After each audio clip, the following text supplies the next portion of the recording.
Bring in show music, please. Hi, I'm CNBC producer Katie Kramer. Today on Squawk Pod. Zeroing in on safety in America's largest city with President Trump's hand-picked U.S. attorney for the Southern District of New York, Jay Clayton.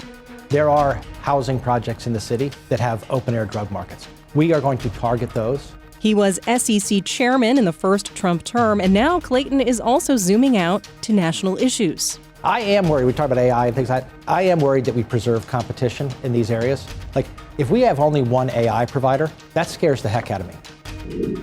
Speaking of AI, New Jersey Congressman Josh Gottheimer is co-leading a new commission on the latest technology. It's for the Democratic agenda, but it's a priority across the aisle.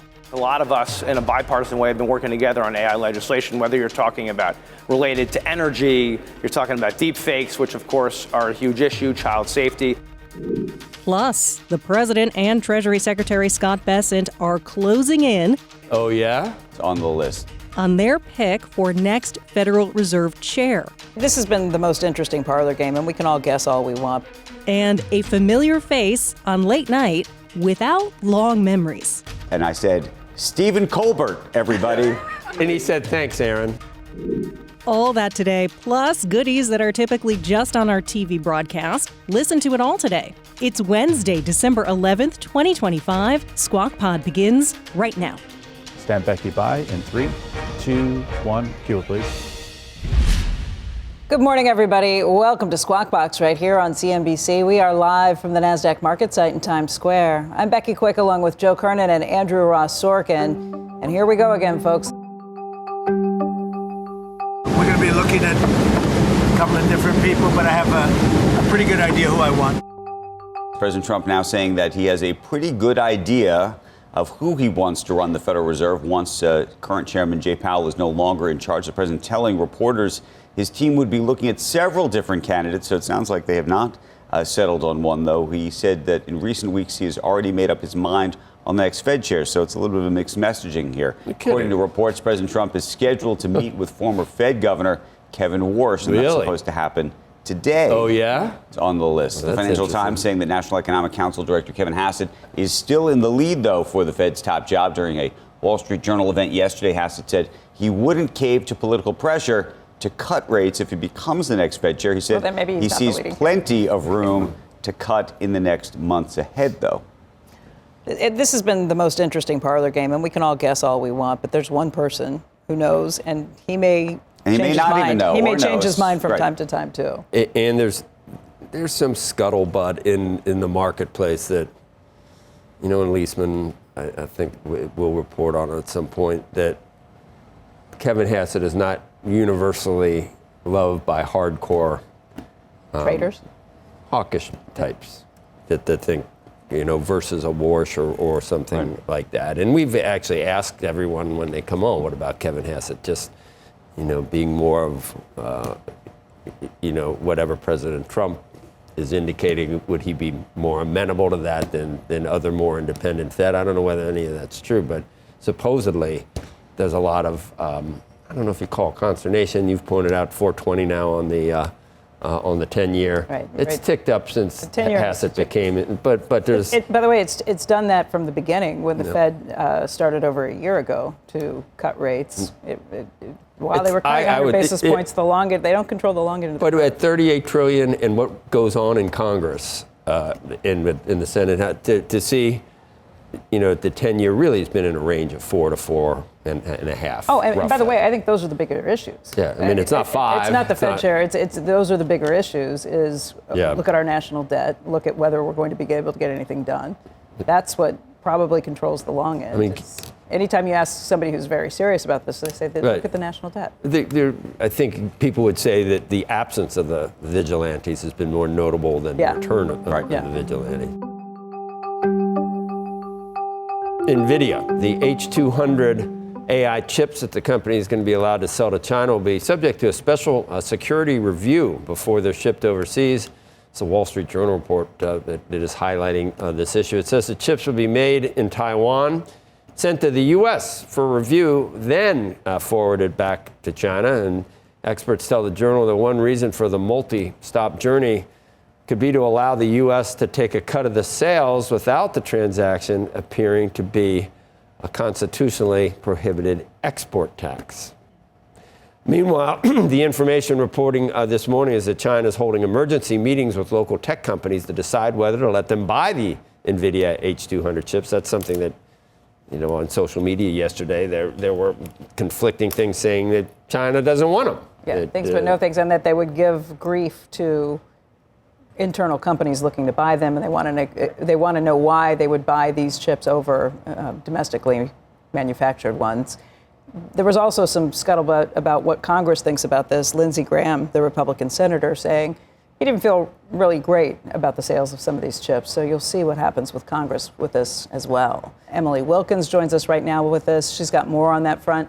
Emily, this has been something that we had seen some bipartisan support over the years, just the idea that neither Republicans nor Democrats were super enthusiastic about selling some of these chips to China. I mean, Becky, we saw strong bipartisan support on this just a few months ago. And, as you were just mentioning, yes, lawmakers in Trump's own party, including Lindsey Graham, spoke with them yesterday, and they told me that they are concerned that selling these H200 chips to China is going to undermine the U.S.'s AI advantage. Remember, again, just 2 months ago, the Senate actually passed a measure that would have banned those H200 chips from being sold to China. And now I've been asking senators about how they feel about this most recent announcement. Spoke with Senator Josh Hawley about this yesterday, and he told me that China was almost entirely parasitic on U.S. technology. But if we want to beat China, I think we need to constrain their ability to leverage our own technology. So I would think that we'd want to reduce their access to our hardware, not increase it. A Republican-led House panel focused on the Chinese Communist Party also warned that the move could help China catch up to the U.S. in AI, tweeting that because the H200s are far better than what China can produce domestically, both in capability and scale, Nvidia selling these chips to China could help it catch up to America in total compute. The committee then went on to say that Nvidia should be under no illusions. China will rip off its technology, mass produce it themselves, and seek to end Nvidia as a competitor. Now, while a lot of Republicans are concerned, it's not all of them. I spoke yesterday with a few senators, including Senator Mike Rounds. He told me that he supports the sale because the H200 is not the most advanced NVIDIA chip. And he said it's important that developers around the world build AI with U.S. chips. We've always looked at this as an issue that has to be resolved. The president has done, I think, a good faith effort.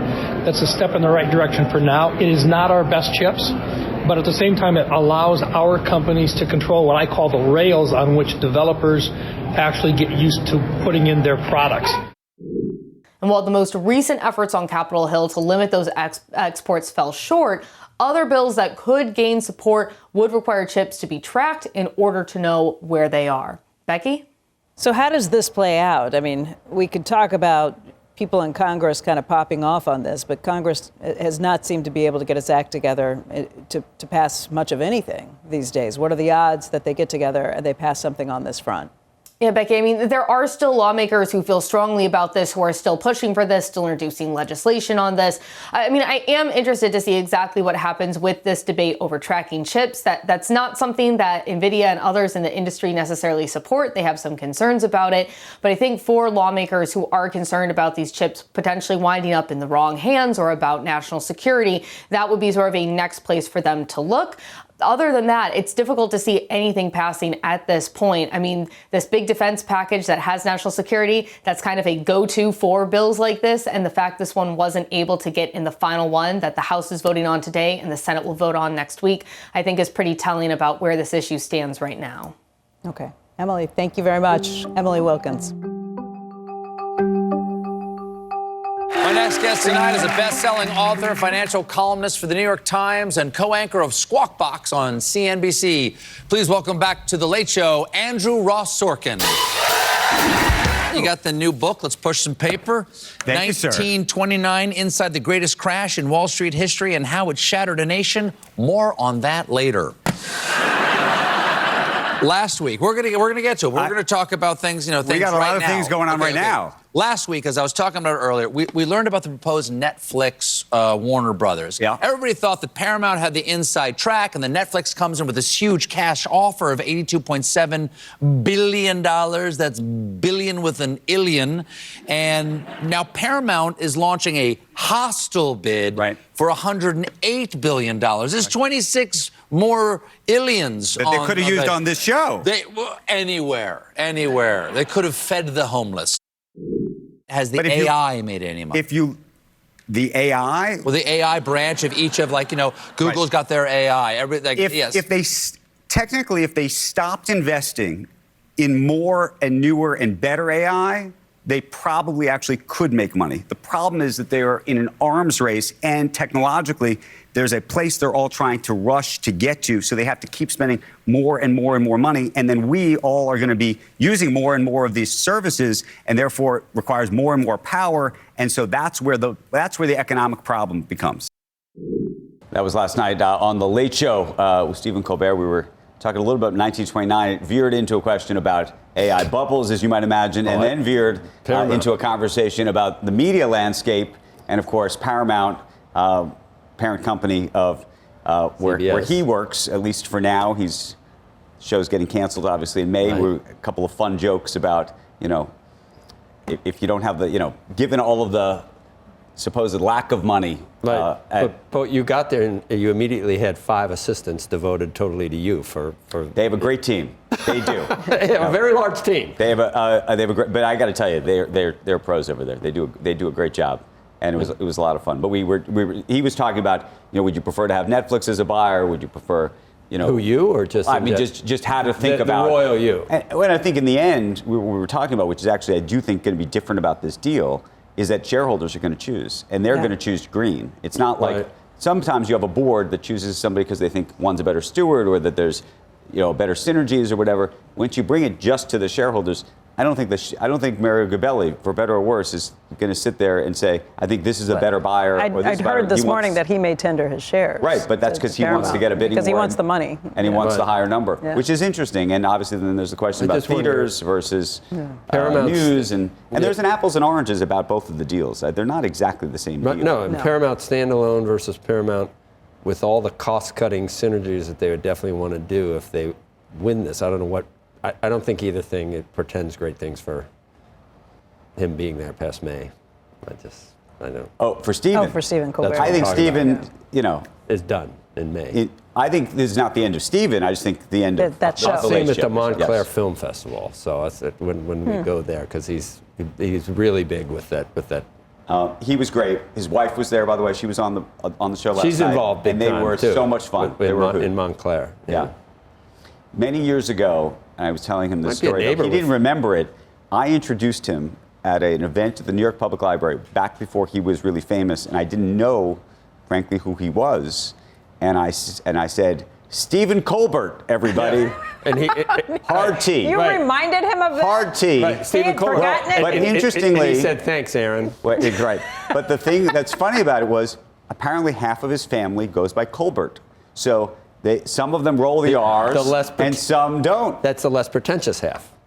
I can't believe you reminded him that you mispronounced his name. I thought about telling the story on the air, but on his show on the air. We've just done it on our air. Did he delve in any type of comedy or mostly just Trump bashing? Was there anything funny said? That would be the first time in like 6 years. Coming up, our comedian anchorman over here. Thank you. I think I tell a lot more jokes than he does.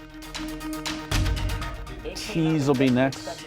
Coming up next on Squawk Pod, U.S. Attorney for the Southern District of New York and former SEC Chairman Jay Clayton turning his attention to the Big Apple, safety, affordability, and life in 2020's New York. Housing is a disaster because we subsidize the heck out of it at the federal level and we restrict the heck out of it at the local level. Do you know what it costs to build an affordable unit in New York now? $750,000. So much more Squawk Pod is ahead. Please stay tuned. Welcome back. This is Squawk Pod from CNBC. You're watching Squawk on CNBC. I'm Andrew Ross Sorkin along with Joe Kernen and Becky Quick. I should say Squawk Box because sometimes you say Squawk, it could be confused with another Squawk, which comes later. as you would say, the OG, the originals. I was gonna say, Joe says OG. The OGs. It's because the name was, people didn't like it. The 30 years originally. ago when they were going to do it. It's like, what is that? And it does have a lot of, squawk, animal squawk. A lot of people, like us. our newer generation of viewers don't even know what a squawk box is. It used to be on the desk of every financial professional as the how the brokers would find out. The people back in New York would tell them, we got 10,000 shares with a bullet, which would mean you'd get $1 for every share that you. President Trump responding to criticism of high prices in various parts of the economy. Democrats have tried to hammer the president on the issue of affordability. Here is the president last night at a rally in Pennsylvania. I can't say affordability hoax because I agree the prices were too high, so I can't go to hoax because they'll misconstrue that. But they use the word affordability, and that's their only word. They say affordability, and everyone says, oh, that must mean Trump has high prices. No, our prices are coming down tremendously from the highest prices in the history of our country. And joining us now is Jay Clayton. He is the U.S. Attorney for the Southern District of New York and a former chairman of the SEC. I'd like to be able to take the president aside and just explain how to explain it, because prices in certain sectors are coming down, like energy, and he's right about that. And that could be that could filter into other parts of the economy and cause inflation, which is really never zero or lower. It can be, but that's not good. That would be bad. That would be bad. That would be Japan. So the president, he shouldn't really say that inflation is going to zero or that prices are actually negative. Some of them are. Food prices can be volatile and could go negative. But what we want to do is get the rate of increase below where the Fed thinks it needs to raise rates or not cut rates, because it's about 3% right now, which is about where it was when Biden left office, up a little bit. But the affordability issue is from the 22% increase in prices and inflation under Biden. There's just full stop right there. That's the affordability issue. And he ought to be able to explain that better. Right. That's right. And look, I think that with the economic team, President Trump and the economic team led by Scott Bessent, you have people who very much understand this. And it was they were thrown, what I would say, the worst economy for the average American in my adult lifetime, in terms of like you said, the incredible increase in prices at the household. Yeah, except for that, it's part of the reason that they won, and now Americans say, "Fix it, make it better." They were handed a situation where Americans felt like their dollar was not going as far. Absolutely, and we should all face up to that. Let's go with four. Let's go with average weekly wages fell from the time Biden took office to when he left. That's why people feel like they do. And now that's not the case anymore. Prices are still high. Squeezed at both ends. Wages came down, but wages are now rising more quickly. And now wages are rising. The only reason we brought this up was to talk really about Mamdani, because that's what elected him, is affordability. And that's where you come in, because you got to save this city and keep it safe. All right, let's go national affordability, and then we'll come to the city. So national affordability, 4 things that the Trump administration is focused on. You hit one, energy. Already a big impact. One of the things on energy that I would love to see bipartisan support for is transmission. We talk about all the above, green energy, fossil fuels, etc.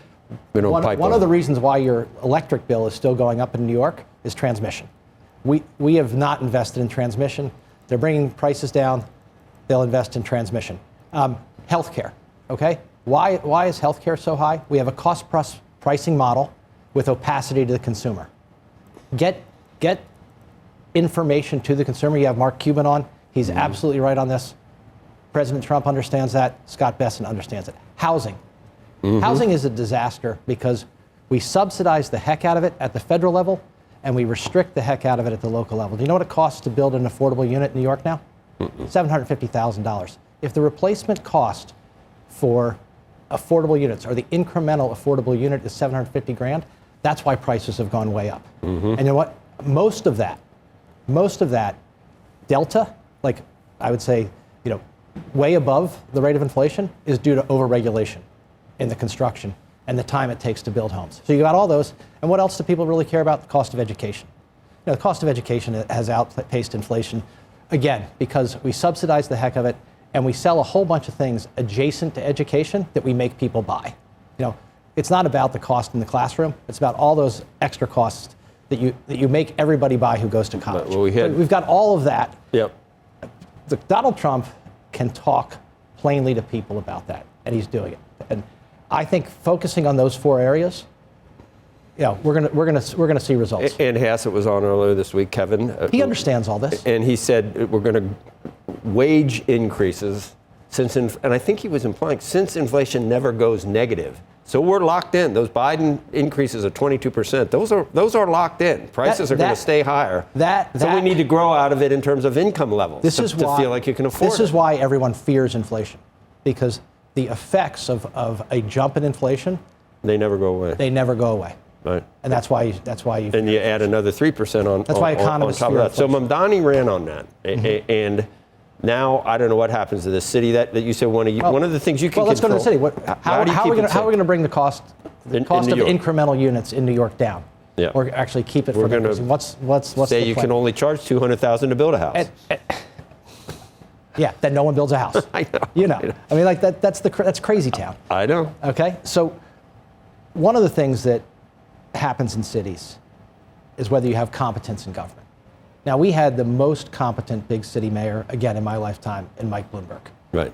Things in the city were running, they were running well. The New York people need to demand competence across government. We have a terrible New York City Housing Authority. $12 billion a year, and the results for our most vulnerable citizens in New York are poor. One of our jobs is fighting crime in those housing projects. That's something that we are keenly focused on. But we need to do better in housing. Our prison system.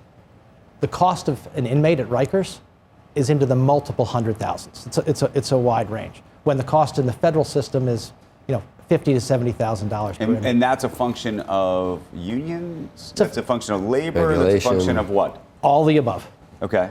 All the above. And we need to do better at these things. but Where we're doing great? Where we're doing great?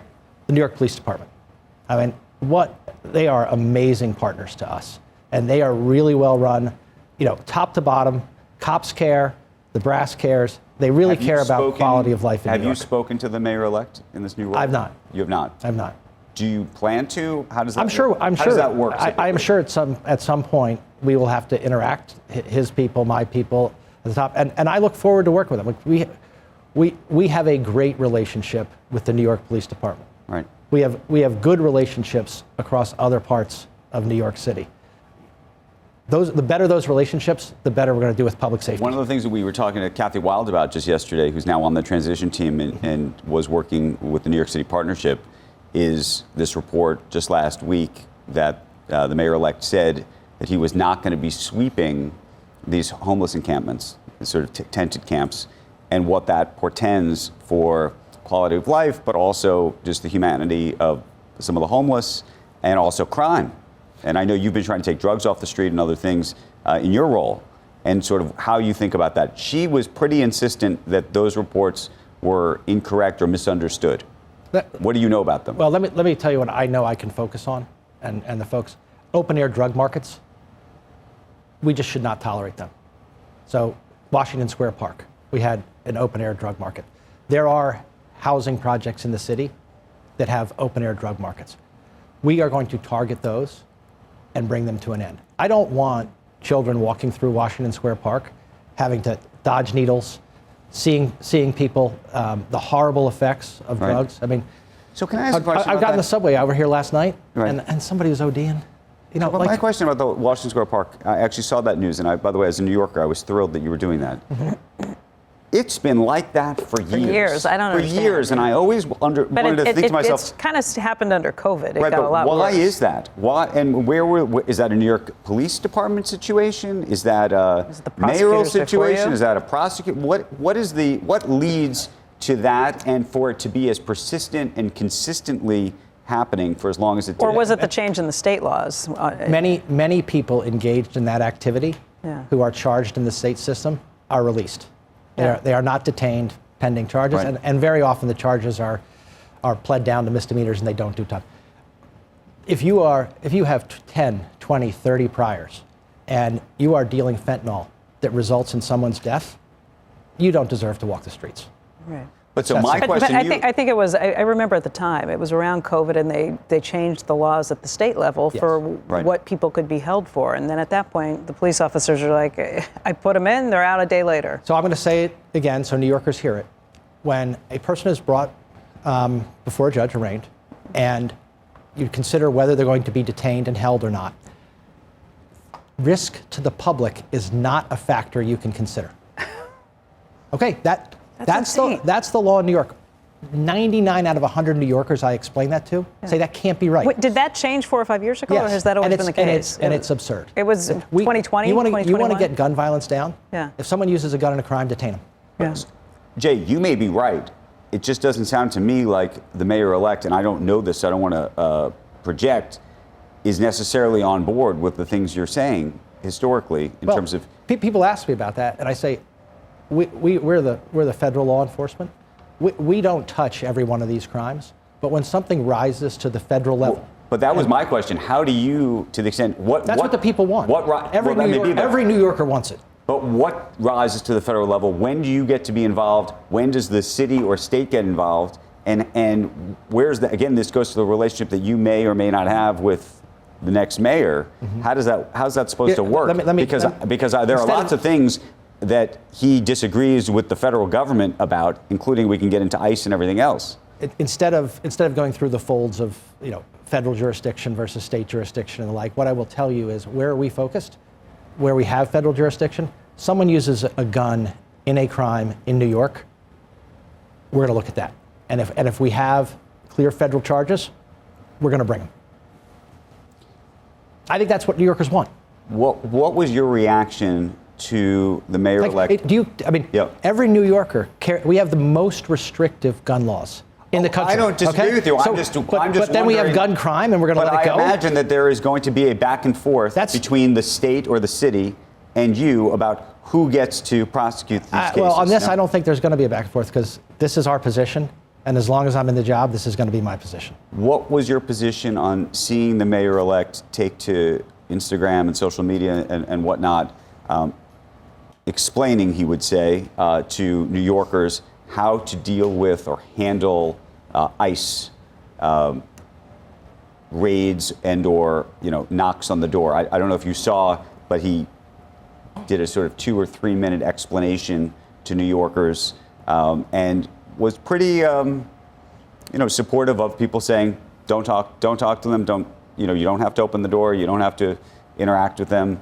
And obviously, you're on one side of that, as the federal government is, and clearly, as a sanctuary city, he would say, he's on the other side. Okay, let me give you an example. We're going to talk about this later today in a Homeland Security briefing. TDA, Tren de Aragua. What's it? Tren de Aragua, vicious gang. Yep. Okay.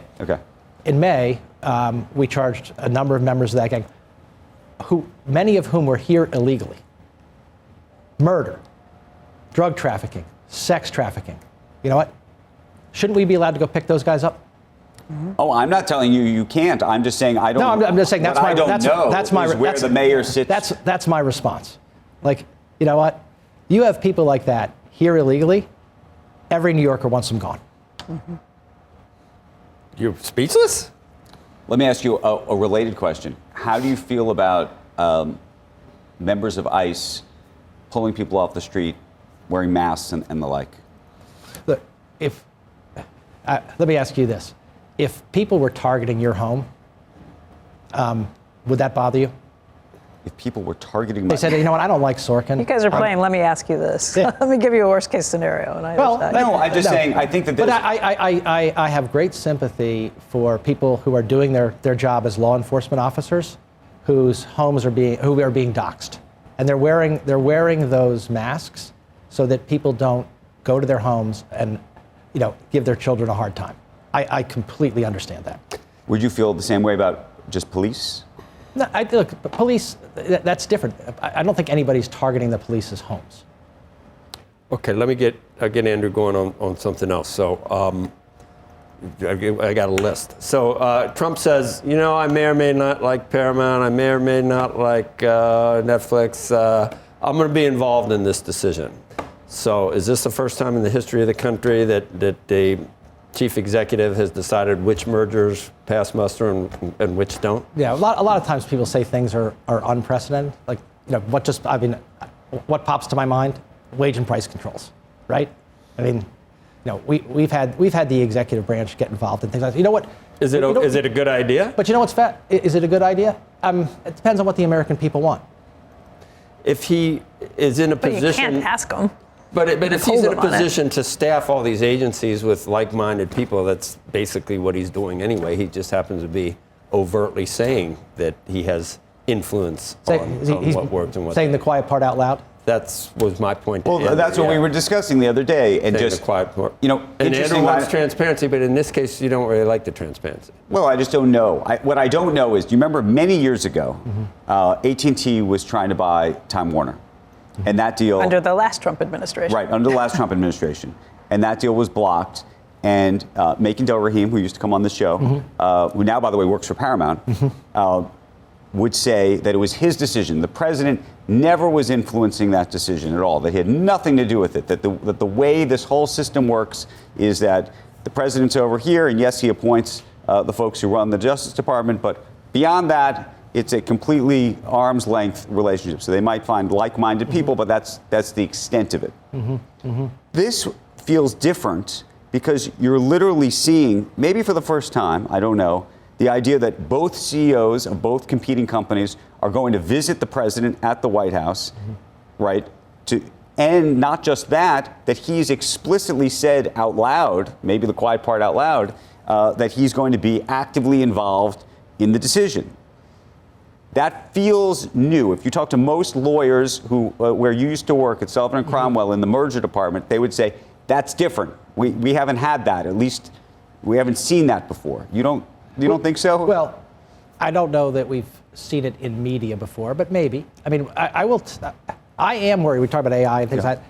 I am worried that we preserve competition in these areas. Like, if we have only one AI provider, that scares the heck out of me. It really does. Maybe it's just media, because we saw it in U.S. Steel. We've seen administrations decide. But it's not unprecedented in that anything that touches substantially on national security, even at the Justice Department, if it touches on national security, you're gonna talk to the State Department, and it's gonna go all the way up to the White House if it's like something. Let's say it's something that would touch on resolving the Ukraine. Russia I'll make conflict. it more complicated. Some people look at the fact that Jared Kushner's firm is backing the Paramount deal and say that as a result, talk about recusing, should the president recuse himself fully from this? I mean, some people thought, they're being added into this to try to actually get across the finish line because with some wink and a nod, that will be helpful to them. By the way, it's not clear that's the case because the president actually took to Truth Social and went after Paramount, interestingly enough, the other day because of what he didn't, in a 60 Minutes interview he didn't like.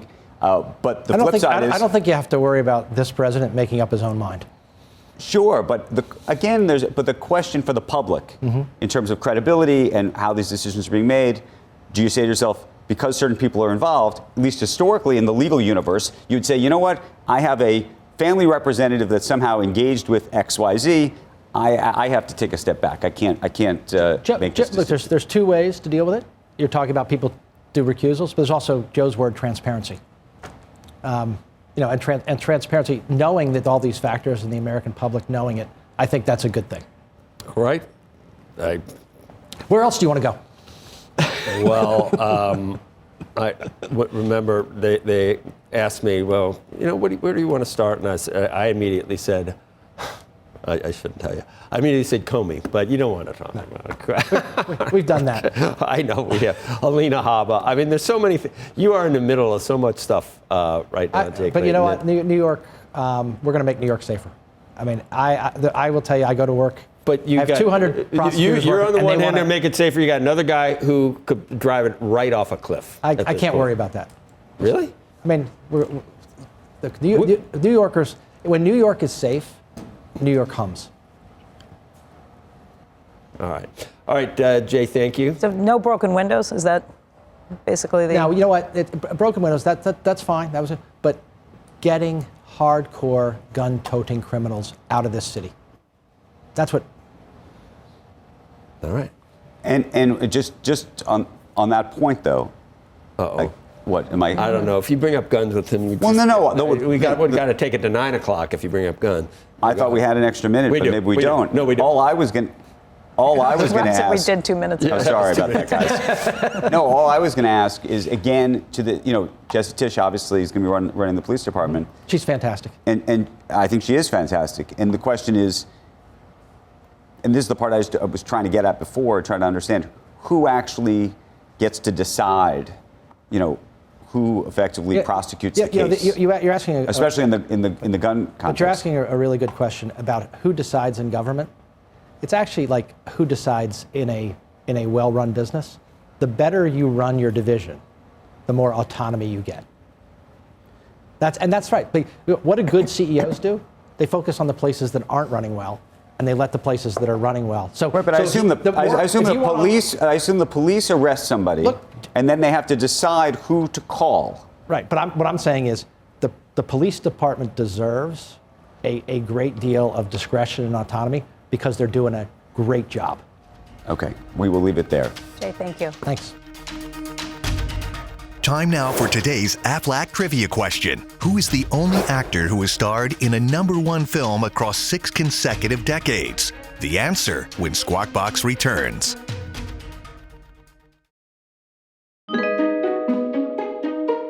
And now the answer to today's Aflac trivia question. Who is the only actor who has starred in a #1 film across 6 consecutive decades?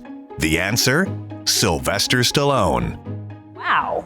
I know. I've been talking about that. I was trying to figure it out. I thought 6 decades would go to the 60s. I thought maybe Michael Caine or something from That's actually a good guess, but I love Sly Stallone so much. I can't even. I don't know about Dom Chu, but I can't even express how much I love Sly Stallone after, and he just got the Kennedy Center. Yeah, he's on Tulsa King now. It pops up every day. What I didn't realize was that in the teens, what was it, Creed? He did another Rocky, which got to #1, and then I guess in the 2020s he did what did he do in the 2020s?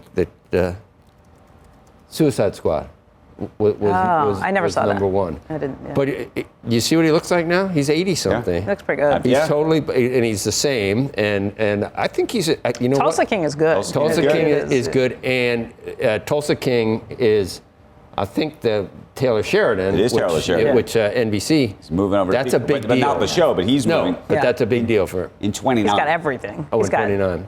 Oh, is it 20? I thought it was 20. Or maybe it's 28. 28, maybe? I don't know. And apparently Taylor Sheridan is in talks with Dom Chu about starring in like a golf adventure stock analyst movie or something. Is that a series in development, Dom, or no? I don't think it's in development right now, but I could try to see if I could fit into a role there. But to your point, guys, I am a massive Tulsa King fan. I'm a massive Taylor Sheridan fan. I think he's one of the best storytellers of our age in terms of kind of television and movies. And I would say the Expendables, remember the Expendables movies? Yeah. I thought they really kind of got me back into the Sylvester. But how do you come up? I mean, I remember, I'm so old, I remember Playboy did an article on up-and-comers. There's this unknown guy, it used to be a magazine that did normal things, interviews and stuff. There was a picture of Sly when he was in his 20s, and it said, this guy is an up-and-comer. He's written a script and gotten the go-ahead on a movie called Rocky that he's going to, and I remember no one had any, and I said, Sylvester? That's a cat. What is, and then the rest is, to come up with that and Rambo. Rambo, yeah. First Blood. Unbelievable talent. All of those things. He's timeless, ageless, and to your point, as old as he is right now, he is still fitter and maybe even better looking than just a ton of other people out there. Very quickly, Taylor Sheridan, his contract with Paramount ends in 2028. The new deal includes both film and television. Movie component could start as early as 2026. The TV and streaming deal doesn't begin until 2029, like Andrew said. Oh, okay. So a lot of moving pieces there. Yeah, I just think between Yellowstone and I watch a lot of those ones that are on Paramount, like Lioness and everything in that Yellowstone universe. It's been pretty amazing. So anyway, I will get you back onto your movers here right now. We'll start off with things, shares of GE Vernova. Let's start with a 10% gain there. It's soaring after providing some bullish longer-term guidance at its investor day just yesterday. It expects revenue of at least $52 billion by the year 2028, and that would be up from its current fiscal year guidance of $36 to $37 billion, which the company also affirmed or reaffirmed, whatever way you want to say it. It said it's also trending towards the higher end of expectations there. The energy equipment company also doubled its dividend, increased its share buyback authorization to $10 billion from $6 billion.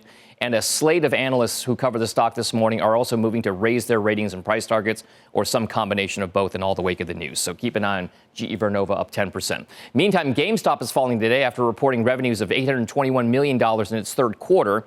CNBC is not comparing that number to estimates due to kind of thinner analyst coverage there, but the video game retailer's Bitcoin holdings also fell in value, and the company did not add any Bitcoin to its treasury from the previous quarter. So those moves leading to a loss of 6% there for GameStop. And Cracker Barrel is also in the red this morning after the restaurant chain missed revenue expectations in its quarter and revised both its revenue and profit guidance downwards for the full year.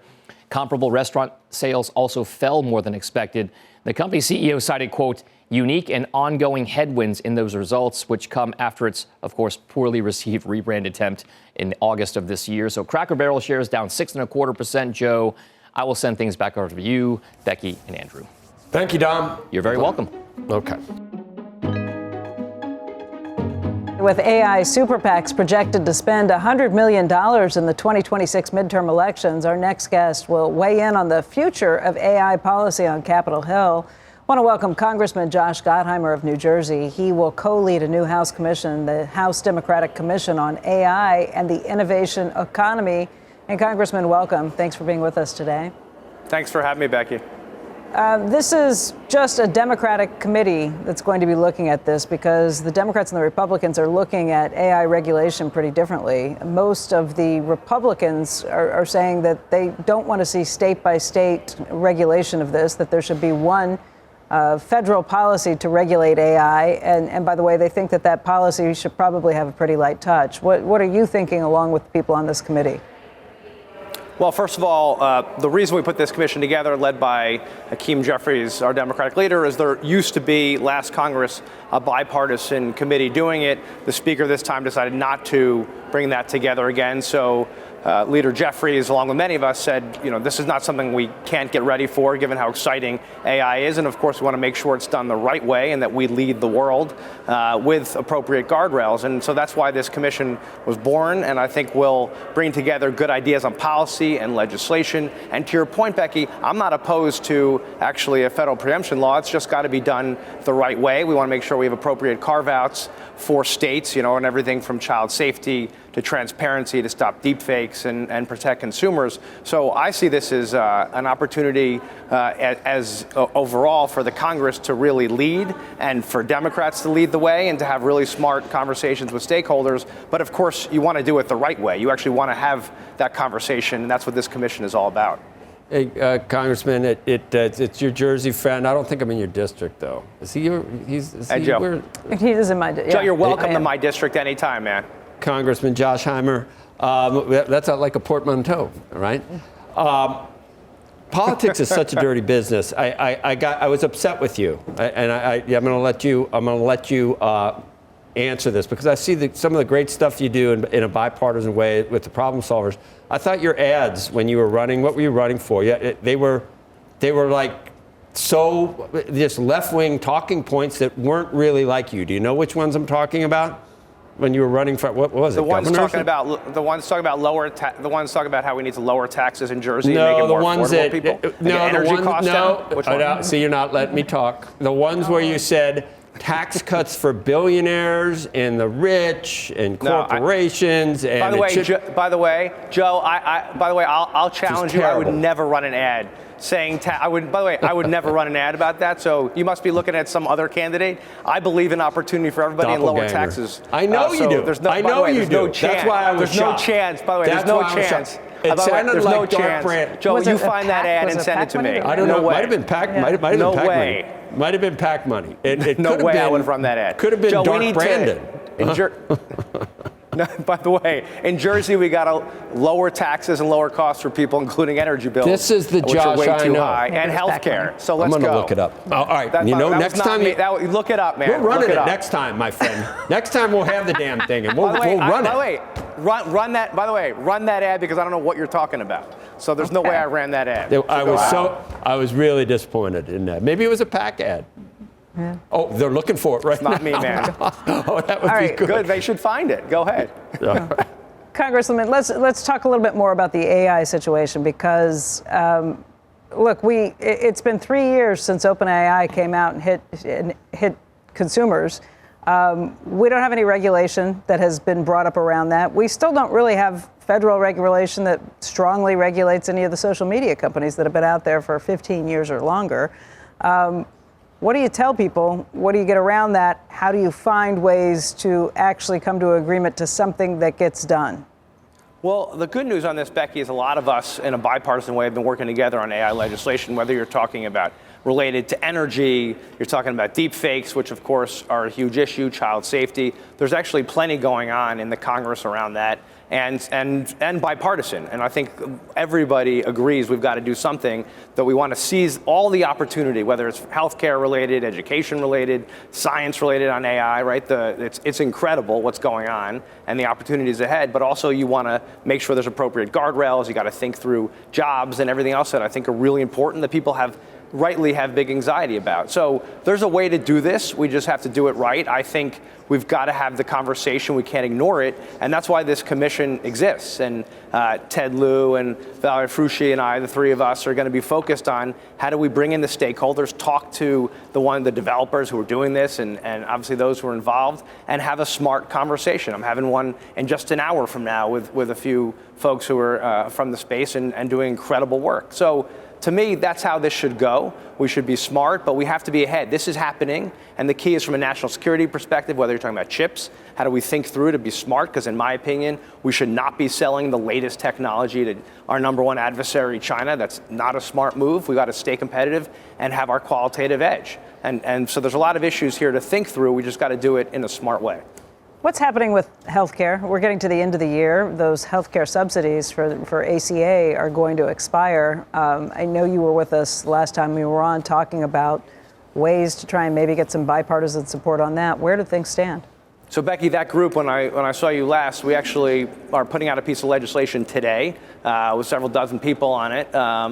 With a couple dozen people on it and several dozen people who have backed this concept that we should be, for at least the next year, extending these tax credits, which are key to helping prevent premiums from going up 175% in Jersey for a family of four, getting these premiums down, which people just can't afford starting in January. And then looking at potential reforms for the year after and saying, okay, let's actually get together and have that conversation. But you can't just have people in the beginning of January with what they're facing now on food prices and energy costs and everything else from the tariffs, whack people with a $20,000 new premium bill who can't afford that, and then they're going to drop their health care. That is not a good outcome for our families or our country. So there's a way to do this. We've got a big bipartisan group, and now the question is, what will our leadership do? And of course, what will President Trump do? And I'm hoping, so far he has said he's not interested, I'm hoping he meets with us and he comes around on doing something to help people get their health insurance premiums down.